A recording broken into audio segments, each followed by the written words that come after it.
not like that Mexican. They're like, maybe that's like the difference. You can start recording whenever. Get canceled right in the first 10 seconds. And I think that's like is there like a difference? You know how like black people are like there's like a difference between. If you're just tuning in, we're talking about we're just talking about Mexicans going Mexicans. Nacho cheese. Sponsored by Jose Cool RVO. He's a great matchmaker. Who is? Jose. That and Don Julio, they just kind of go around. Yeah, they'll get you fucking outside your gender. Yeah. Have you ever experimented, Chris? Oh shit! While he's doing it. The name is Nef when we're talking to civilians. Of course not. Of course not. Look at me. I'm a man's man. Let me wash this down with my personal gallon of tequila. Oh, hell yeah. Please tell me that that's what you're drinking. No. I was like, who the fuck is in that truck and just parks like halfway in the lawn? I was like, oh, that's Nef. There he is. Yeah, I have an excuse. I don't. But He's like, I have an excuse, but I don't. Yeah, man. I'm not fluid in that way. You just kind of just park wherever you are. I thought we were talking about sex still. Oh, yeah. I mean, that too. You know what I mean? It's like all the same thing. Where you park your car in a garage, yeah, in a cave. All right. You know what I mean? Wherever you like to park it. As long as the balls are chalked in the back, keep you from sliding down. Nice and getting tight. muddy. Yeah. It's getting muddy. Like a little swim, like a swim cap for your balls. I'm drinking tequila. You're drinking wine. Who's fluid here? I am. Have you seen my hair in this fucking shirt? Hey, man, just because guys are, like, nice doesn't mean they receive anal from strange men in an alley. Yeah. Just because I do doesn't mean I'm also feminine, by the way. Yeah. Who knows what He's like, what? When did taking dick in the ass make you gay? Did you see Hood Panda's viral video this week? You said whose? Hood Panda has a viral which one? video this week. I saw a few videos, and I might have seen whatever video it was before it was viral, so I don't know. He was walking on was it a High fight? Street, maybe? Was it a fight? No. Oh. It's two guys digging butt fighting. One guy's got a thong on. He in barefoot. I didn't see the rest. Once I saw that, I was just like, this is not. Dang. Yeah. Is that still up? Yeah. Nice. I mean, it's not. There's no penetration, so. Oh my God. Yeah, I was gonna say it's weird because that fucking dog, dude. No, I was gonna say it's crazy because some people like come in and out of my feeds, like over time. Sure, yeah. You I don't know. what Yeah. Like Dave Berkey, he's one of those guys that like was out of my feed for a while, and then he's like all of a sudden just like coming back. Yeah. Panda is one of those people that was out of my feed for a while, is back. It's like now that we've talked about it, it'll pop back up. Yeah. Probably just listening to you, I guess. I don't know. Yeah, I don't know. I've noticed that my ads and my stuff has been changing a little bit. I've been trying to change up the algorithm a little bit. Mm-hmm. It's been nothing but girls and thongs. And if I get a advertisement for HIV medicine, I'm gonna have a heart attack. Oh, I got it. I knew I had a cough. Do you think that they could figure that out before you would ever even know? I think there's probably some sort of math for the type of shit that you're into would make you more susceptible to certain things than others. Like they track your eating habits, or they track like your shopping habits. Where and you hang out. You're like, all of a sudden they're like, wait a minute, where you hang out at. I mean, it's just data. You know what I mean? If you can confirm that you have named something. Testicular cancer. Testicular cancer, then we can just like sort of reverse engineer what got you there and then compare that to the lifestyles of similar people. You know, there's also hereditary stuff too, but they got that information anyway. So it's like, you know, white guys who live next door to Mexicans and drink wine and vape, testicular cancer. Boom. There it is. I don't have testicular cancer. I don't know what that would be like. You know, every once in a while, you know, when I was growing up, I was always told that, like, oh, you should, like, and 4 dogs. You should, like, yeah. That's what gave me the testicular cancer. All the peanut butter licking, just like. No, like, I remember as a kid, they used to, like, that was, like, one of those fears that they'd be like, you know, make sure you feel around, you know, because you might have like a bump or something. Oh, it's like memories. Yeah. And so then I was like down there, you know, as a kid, and I was like, bro, I'm almost positive I have it. But every time I go to the doctor, you know, he's just like, cough, all right, you're good. I'm like, all right. You got a male doctor? Yeah. So you do fuck around. You have a female doctor? Yeah. I don't even like her touching my balls. It's all whoever it is. It's weird. I'm just giving you shit. I don't like any of it. What ethnicity is she? How do you say white? How do you say white? Yeah, she's white. I didn't get to choose. So she's like, is she like a mean white, or is she a nice one? No, she's super nice, you know. But I get the feeling that she thinks too highly of me. Like, I get the feeling. Well, I mean, once you see your genitalia, you're just like, this guy, he's a god. He's like, how? It says in your chart you're 42, but you don't have a day over 15, sir. I stole that birth certificate. I'm 76. You know this. Yeah, I know that. But anyway, I feel like it's not anybody. It's not white people's fault. I gotta figure out how to say this on stage because I talk about white people so much, but it's not white people's fault that they've been programmed to like sort of like ignore certain shit. You know, like you look at a black dude and you're like, oh shit, LeBron, you know, dunks from half court. So she doesn't seem like she thinks I could be fucked up. You know what I mean? Plus, like, I live with my dad. Growing up, he never took me to the doctor or dentist or any of that, and I gave her that history. It was like, I hadn't been to the doctor in so long and shit, and I'm fine, you know, boxed and everything. So she's like, I think she disregards some certain shit when I'm like, I got a pain here, a pain. You know, they think we're too strong. Yeah, it's programming. I was at the bar, at the club, at the I won't even say what club it was. But I was at the bar just leaning there for talking about fluid, Axis, Union, I don't know. And she looked at me, but just kind of didn't see me, you know? And then this white chick walks up next to me, and she's like, hey, can I help you with it? And then she realized that she had ignored me, you know what I mean?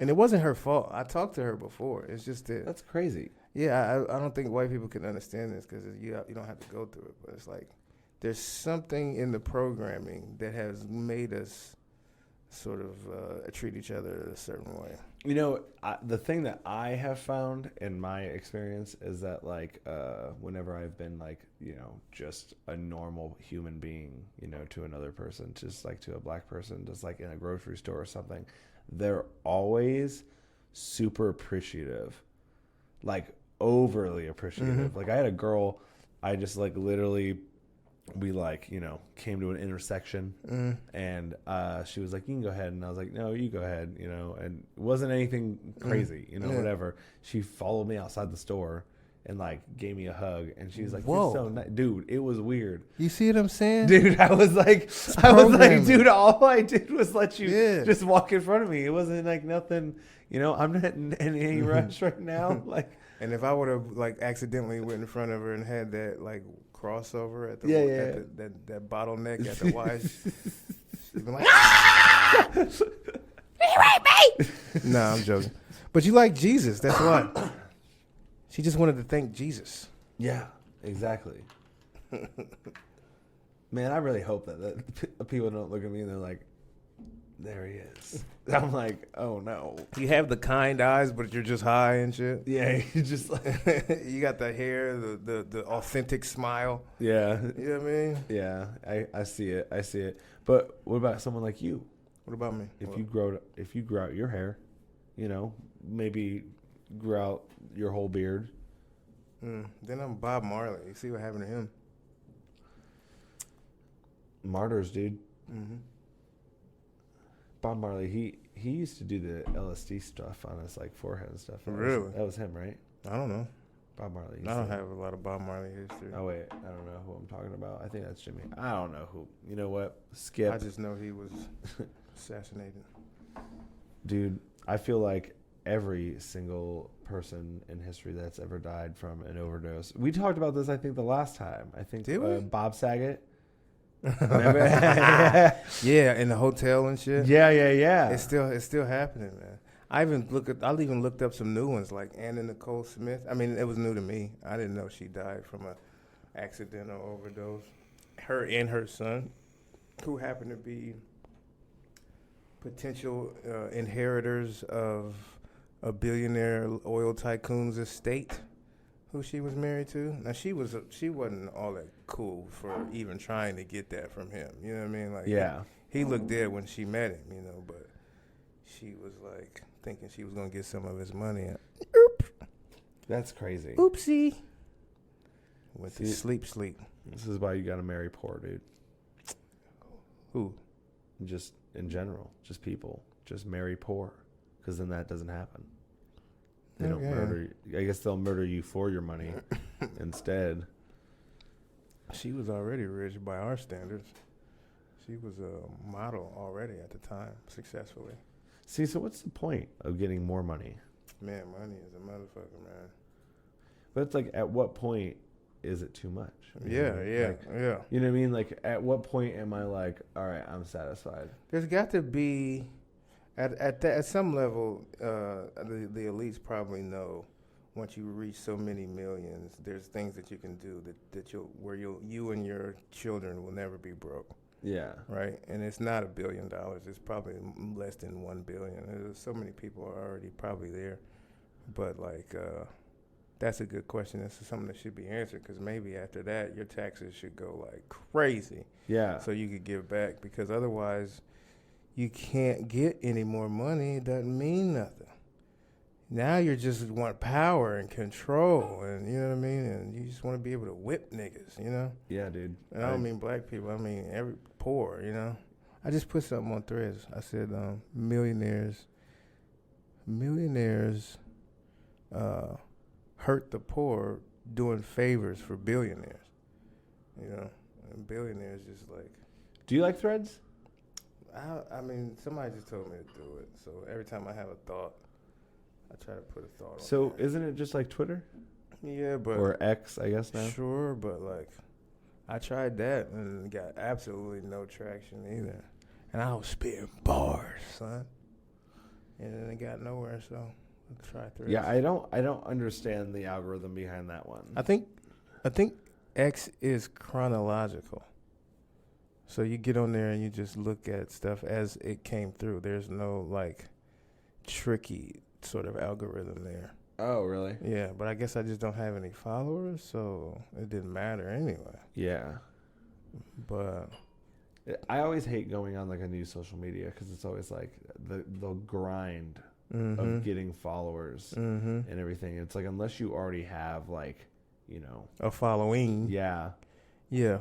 But you got to get that following somehow, and you know that's the gift and the curse of the information age we're in as performers, because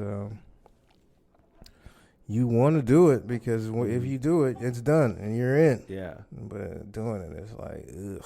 So let me ask you this: so like, let's say you get like, so like for someone who doesn't have like a huge following, like if you had like, let's say you have 5,000 on one account. And you're not like gaining that much traction on the other accounts, would you like, you know, lean into that one just super hard?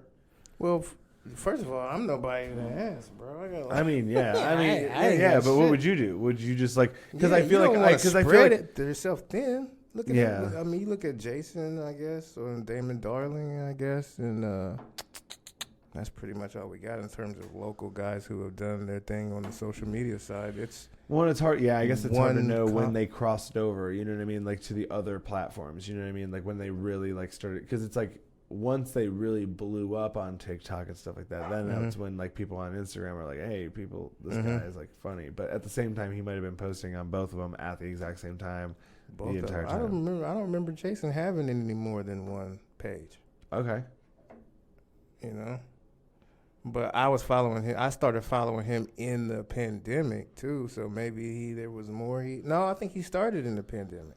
Yeah. So, yeah, he just hit it right in the head at the perfect time and everything. Dude, he's just he's hilarious. Like he rolls that shit. Dude, but you're doing some pretty good stuff though. Yeah, but I don't do it I can't do it. What I'm doing is nearly as often as he can. Yeah. So. Still doing all the real estate stuff? Yeah. I mean, it's not much to do. Give me the rent. No, get the fuck out. Yeah. How often do you have to kick people out? How many properties do you have again? I realized something about this question. Wait. Is it more often than what? This question is so people can count how much money I might have. Oh yeah, okay. Well, I'm just wondering, like, if you have like 6 properties or something like that, how often are you telling people that they can't? Well, by the way, I rent the rooms out to homeless people. Oh, okay. You know what I mean? So if I have a property it's probably with a conversation a lot.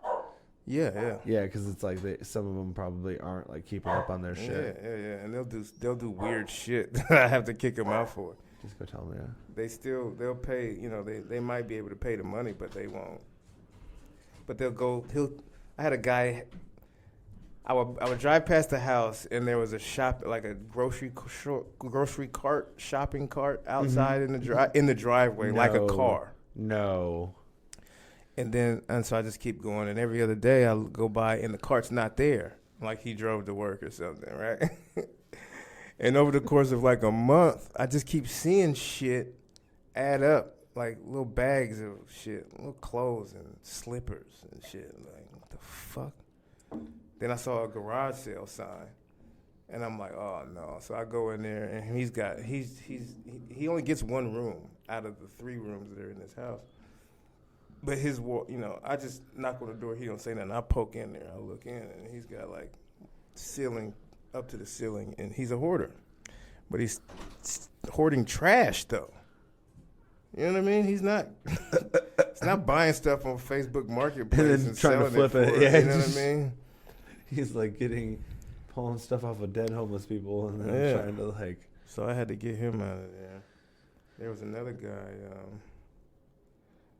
I don't know if I should say that. There's another guy. Okay, so damn. No, I can't. Yeah, say that. All right, I can't say it. I'll tell that one on stage because I could be lying, but you're gonna know I'm telling the truth right now. I'll give you another. Okay, one time. Okay, George Floyd dies on a whatever. Let's say Tuesday, right? Wednesday. I go to this property, right? Just because the other side's empty. It's a double. The other side's empty. I'm like working on the other side. I go past the house. The police are in the front of the house, but I'm not sure if they're in my place or next door. I go around the back part. Police come out the back door, and I'm like, I'm reaching for this guy. Like, man, what the fuck could you possibly be here for, dude? Like, what's going on? And he's white cop, super cool dude. He understood exactly how I felt, and he was like, "It's all good, it's all good." He says, "Your tenant here sprung a leak in the bathroom, like a pipe disconnected," and so he called 911. George Floyd just got murdered by this cop, and he's got water coming down the walls, and he's like, 911. Get over here. I'm being attacked by water. This nigga named H2O trying to kill me over here. They do crazy shit, man. I didn't kick him out for that though, bro. He's been with me forever. Nice. That's hilarious. His name, like, he been telling me his name is, let's just say Red. He's been telling me his name is Red all this time. And when I first started to rent these rooms out to homeless people, I had a property manager doing it for me because I didn't know how to do it. And when my property manager moved away, I had to take over where he left off, but I didn't have the paperwork right away for these guys. So I had always been calling the guy Red. And turns out Red didn't have an ID. And it turns out when he gets his check, the people at the check cashing place are just cool with it for a while. But, then they start to get like, hold on, Red, you got to give me something. You know what I'm saying? I'm like, bro, and he's from New York. So he's like, what, I'm supposed to go back to Brooklyn? I can't. What you want me to do? And I'm like, you need a birth certificate. I got to take you somewhere to get an ID or something so you can get your check. It's 2-3 months gone by. He ain't paid me. You know what I mean? So I'm waiting outside. I'm like, bring me something, bro. I don't want to talk about it, bro. You got to give me something so we can go down here. I'm sitting outside. He comes to the car. He's got a piece of paper with the word red written on it in red crayon. No, you're lying. I was like, this at some point, this is a bit. Yeah, but that's shit like that, man. Jesus, man. That's funny.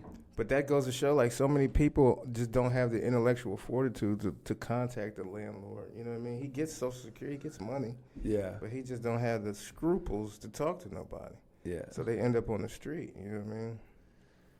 But once I get them in there and squared away, they don't bother me. I'm pretty good for the most part.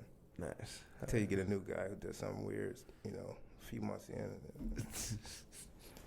I'm a humanitarian. Is it always a call from somebody, like complaining? Like, hey, like, the roommate's doing something weird. Nah, most of them don't even have the scruples to call me. I got to go check. I got to go see what's going on. You're like a babysitter or like a parent. You're like, is everybody doing okay right here? Y'all need to start cleaning your rooms. The only guy that I can remember right now that's got the smartest is some dude, and this is America, man. He had a wife, he had a house, he had a great job. He had a hip injury, couldn't work. I don't know what his money is like, but he got fucked over, and then the wife left. They always do. Yeah, and so that fucked him up, like physical, like emotionally. I don't know if he had to pay her alimony or lost his house in the divorce or something like that, but he ended up homeless. So when the agency brought him to me, he was pissed, and he's a QAnon dude too.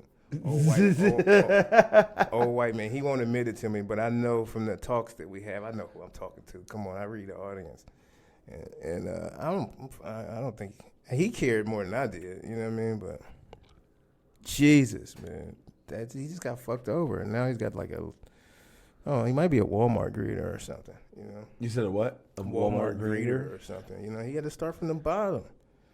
You know, somebody who's had a job that is that the bottom?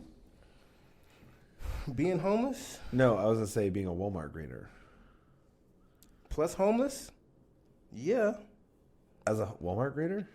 Can you be homeless as a Walmart greeter?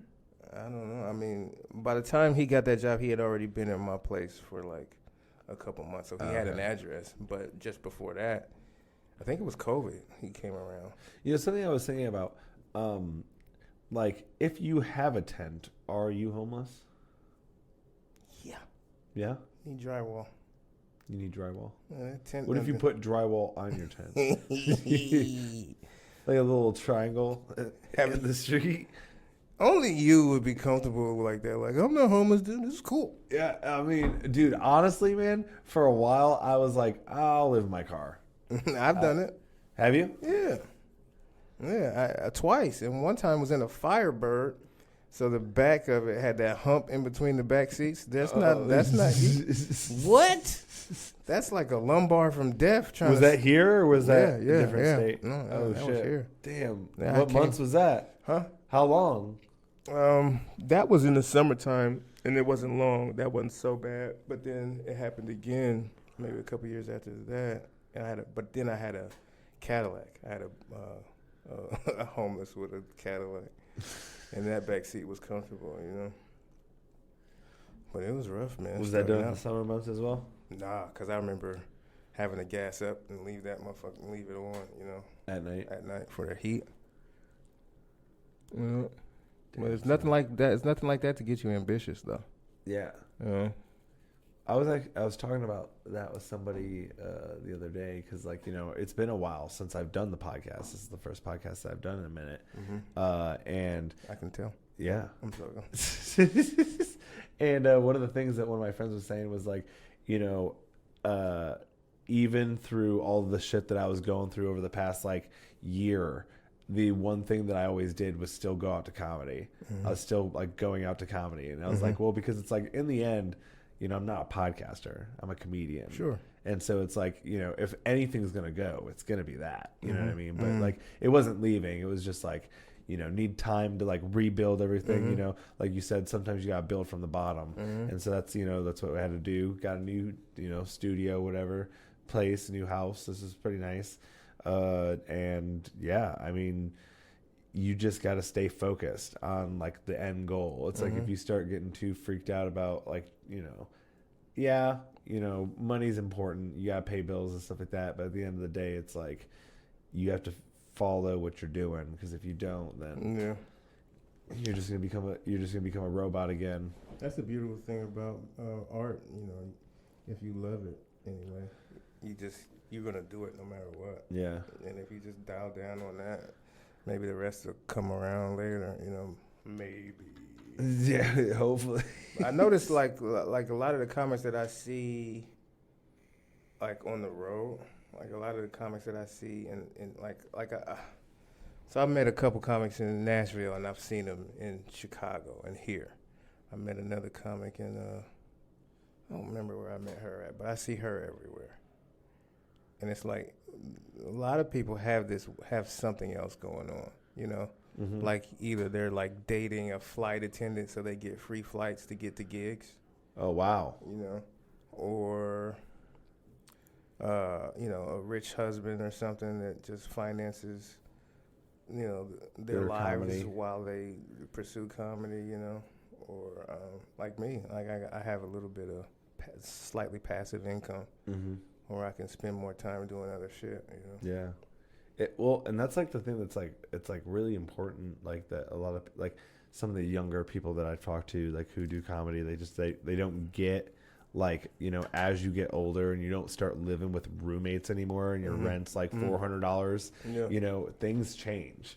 You have to like really start being like, all right, now I have to start working 5 days a week. You know what I mean? Now I have to actually start doing this. And until you are able to find something, you know, like real estate, or if you're like an investor or something like that, or, you know, you sell shit on Facebook Marketplace, until you find something that like is making you some type of income on the side where you're not, you know, having to really touch it, like you're going to be doing that until the other thing kicks off. Like, yeah, you gotta be used to being poor, I guess.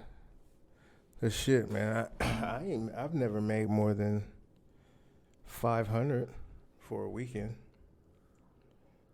and you know, I've had weekends where I had to fly to or drove to Texas and then flew here and then drove to New York as soon as the flight landed. So that in itself was way more than $500, and that wasn't the $500 weekend. That weekend was maybe a $200 weekend. Yeah. You know what I'm saying? So it cost me money to do comedy that time, but it was a great experience. I played in 2 comedy clubs out of the top 3 I've ever been at, you know. Were that some of the clips that you've been posting? No, I never posted a clip from Cap City Comedy Club in Austin. But I did post a clip from The Stand, New York, a while ago. What did I post? How was that trip? The Stand? New York? New York is perfect, man. But it's expensive. I mean, if you're staying in Manhattan, you can get there in like 6 hours from here. And but like the train is cool. It's like a little adventure, you know what I mean?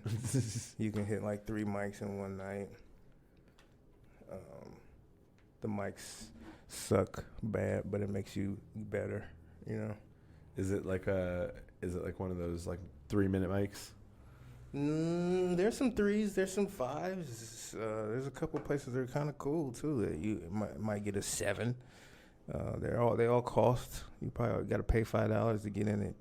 Probably all of them. Most of them don't have audiences, but do they ever? Yeah, there's a couple in Brooklyn like that. There's a place called Tiny Cupboard. You can count on them to have an audience. Oh, really? Yeah. How long were you there for? I've gone a few times. The longest I've stayed was probably 6-7 days. Okay. But did you go up every night? Oh yeah, you can go up every night. And how many? When I'm booked, I take that back. When I was booked on shows there, I don't go up as much. I might do a set before the show, just so that the show set is my second set of the night. How many mics have you gone up to, like, the most in like one night there? In one night, probably 3. Okay. Maybe 4. Because I remember doing one at like 2 o'clock. Damn. Yeah. So that night I probably got 4 in. Wow. And it's the 2 o'clock one is like, it's a one-way street. It's got 2 lanes, but the inside lane has tents that are connected to the restaurants. Not connected, but you get food from the restaurant out of a little window or a coffee or something, and you have to sit underneath this tent, and that's where they have the comedy at. And there's nothing. It's like 5 comics watching you. They just got done last night seeing Mark Norman with a Jerry Seinfeld pop in, so you're not going to make them laugh, you know. Wow. But maybe if somebody walks past and you can make a bit out of that real quick, you'll crack them. And that's what makes you stronger in New York. You've been doing some pretty cool stuff, though, recently. You've been doing a lot of cool stuff. Like, you've been bouncing around different cities. You've been doing a lot of cool stuff with the Attic. Yeah, New York. New York was big for me. But this year's been crazy, for real. Yeah. Yeah. Like, you got Dave Chappelle to come to the Attic 2 different times. I mean, I guess technically 3. Oh, yeah. Well, yeah, I guess they were like, one of them was like an extra day, though, right? Because you guys had 2 days booked. We had like a Wednesday and Thursday. And then, like, there was an extra show that was added, like, a couple weeks later. Yeah. Wow, that was crazy. Mm-hmm. Yeah. Yeah, man. But what I noticed about him is he'll do comedy anywhere. He just loved it. He's like, how many people are there? 10? All right, let's do it. You know what I'm saying? He's like, am I allowed to do 4 hours?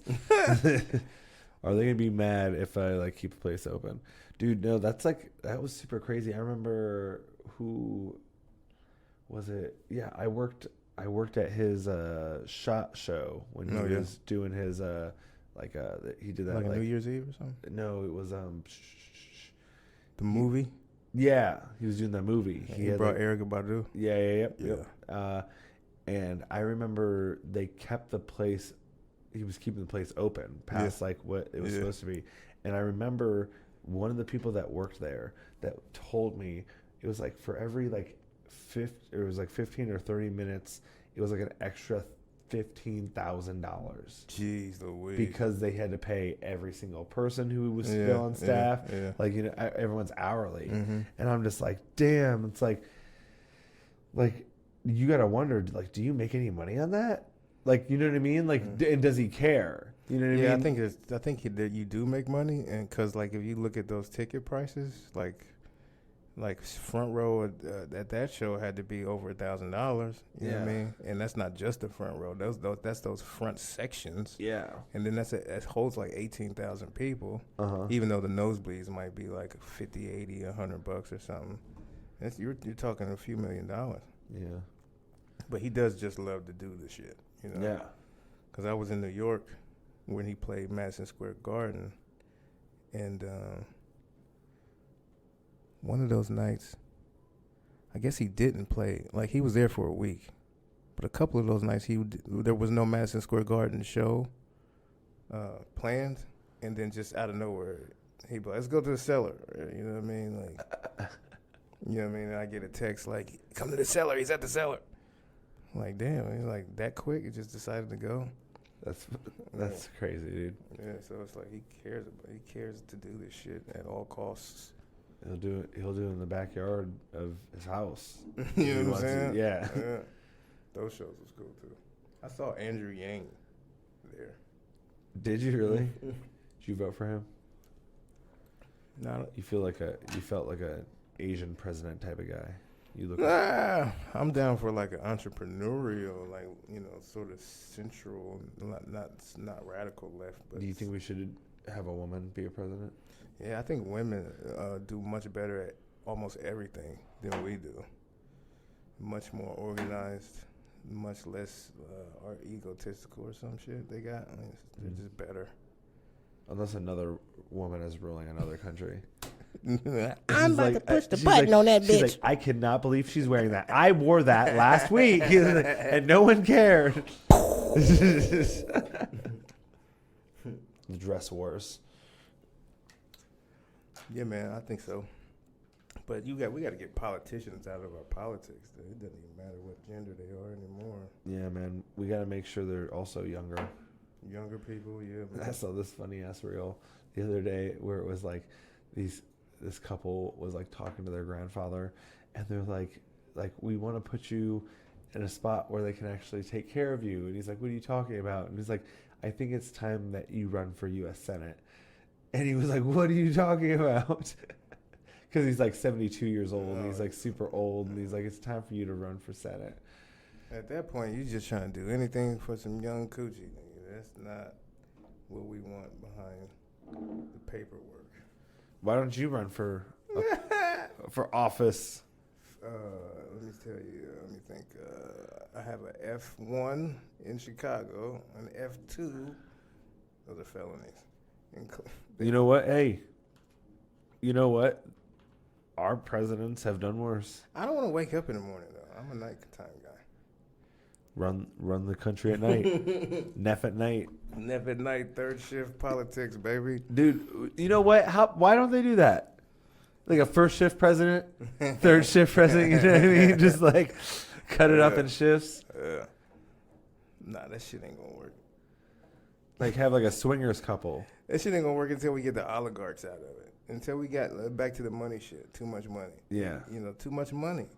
I got $1 billion already. This year I make $3 billion more. Let me just pay the politicians to do some shit I want them to do so I can make the world the way I want it for the next term. So then what happens when the aliens show up? They been here, dog. So I don't know. So what happens? What's the next step? iPhones, they came they gave us iPhones. They gave us iPhones. They cool as shit. iPhone 15s. They know we ain't shit, too. They trying to keep us from fucking shit up. Because all our shit, we're violent. We are pretty violent. They trying to look out for us. I feel like as I've grown older, I've gotten more violent, like more impatient with like people. You know what I mean? Like on the road, I'll be on the road and I'm just like, motherfucker. I like to see like a time-lapsed movie of your personality, like the progression of Eddie Sherman. I used to be, if people think I'm an asshole now, you should have met me back in the day. Like people, like. You were more of an asshole before? Oh, way more. And now you feel like you're getting more impatient. Now I'm getting like more, like, so before. Cycling back? Yeah. I think that's what it is. Because, before it was like I used to think that I was better than everybody. I used to think that I was smarter. I used to think that, whatever. Yeah. But now it's just like, I think it's just, I'm just annoyed. I'm just like, I feel like I'm getting dumber as I get older. But at the same time, I'm like, these goddamn people. But you're comedic. Your comedic personality is so inviting and magnetic and warm. You know what I mean? Like you saying, sometimes you say, edgy shit, but you just look at you and it's like, he's a cool dude.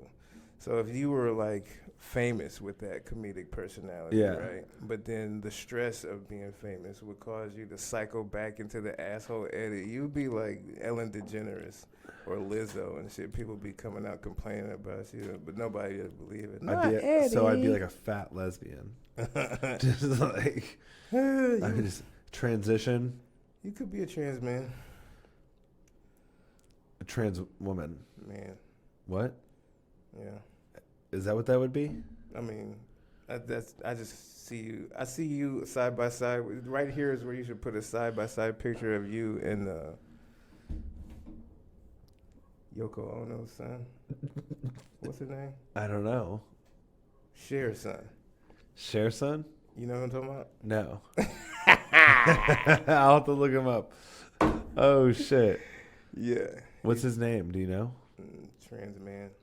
That's not That's his name. No. I'm just gonna look up that, and it's gonna be like it's Cher's son. No, I'm just saying he's a trans man. I don't know what his name is. Have you ever thought about it? What the fuck? Go to the other side. What the fuck? You're like, sometimes you're down on your luck. Nah, man. Nefina? Come on. Nefina Johnson? I don't love myself, really. I don't, I deal with myself, but that's one thing I'm sort of happy I don't have to wrestle with. Yeah. I have enough going on. Dude, I feel the same way. I feel like I'm like, man, I have a lot of problems, but I'm glad that ain't one. Yeah. And if I had that problem, I'd be glad I didn't have the problems I do have. Because, everybody's got a balance of shit. Because I feel like I'm not even in the right pair of jeans. Like, if I was like, damn, this body, like... I hate that I can't change out of this. I hate that I'm intolerable of everything. But I'm a dichotomy because I can turn on my niceness and I can be, like, accepting of a lot of shit. But I'm really a mediator in a lot of ways. Like, I ride the line, but for the most part, I'm irritated by everything. I feel like that's where I'm at. I'm getting there. That's a lot. At what age did you hit that? At like 65, 70? Nah, I've been like this my whole life. I was very mean as a kid, a teenager. I was very violent. I'll beat you up. Or get beat up. I don't care. Really? You were that person? Oh, yeah. Do you have any brothers? Yeah.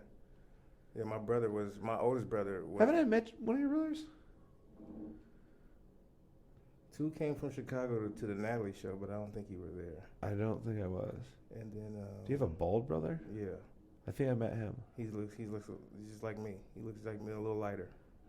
Yeah. Maybe. He's like you. Sweet dude. You know what I mean? My older brother was the mean guy. Okay. Yeah. So you're a I middle? got that from him. Yeah. Interesting. Middle. So like not enough love. Well, I mean, I never saw my parents in the same room, so it's not like I don't know how that fares. Because when you're a middle child with a nuclear, like a tight family, then the dynamic is all there. But I was like in between families and cities and sides of my family and high schools and whatnot. What was the most motivational spot that you grew up in? Like, what was the spot that you like gained a lot of your perspective from? So Chicago, man, is weird because the people there, if you, it's very segregated. First of all, super segregated, and then like, if you talk to the people, black people there, most of them will tell you that their grandmother is from Mississippi. I think it's Mississippi. Yeah, that's sort of Chicago's black is like a Mississippi migration, and Mississippi slavery was sort of distinctly different from a lot of the other slaveries. Why do you think that they all went to Chicago? They just walked north. Well, yeah, but like, why did they all go to like, why didn't they go to any of their spots? Like, why did they all congregate? Well, they had to get out of the South. Yeah. And so Chicago is like the biggest city where there was opportunity.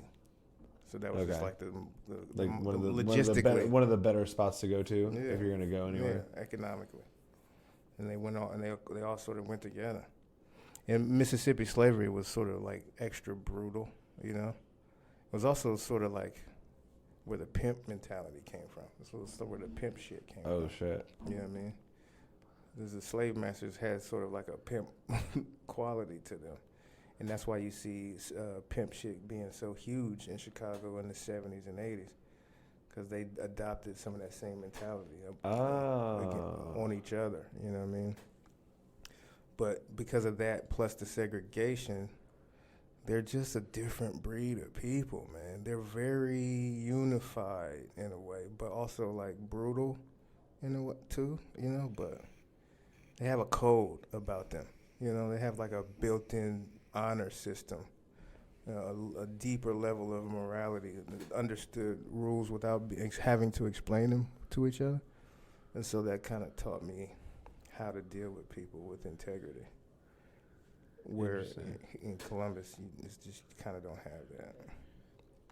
Yeah, I feel like Columbus is just, I don't know. I didn't grow up here, so I can't really like attest to like what it was like. Mm-hmm. But all I can say is that like, it's an interesting city. You know what I mean, to say the least. I feel like, being highly liberal leads to some destructive tendencies sometimes.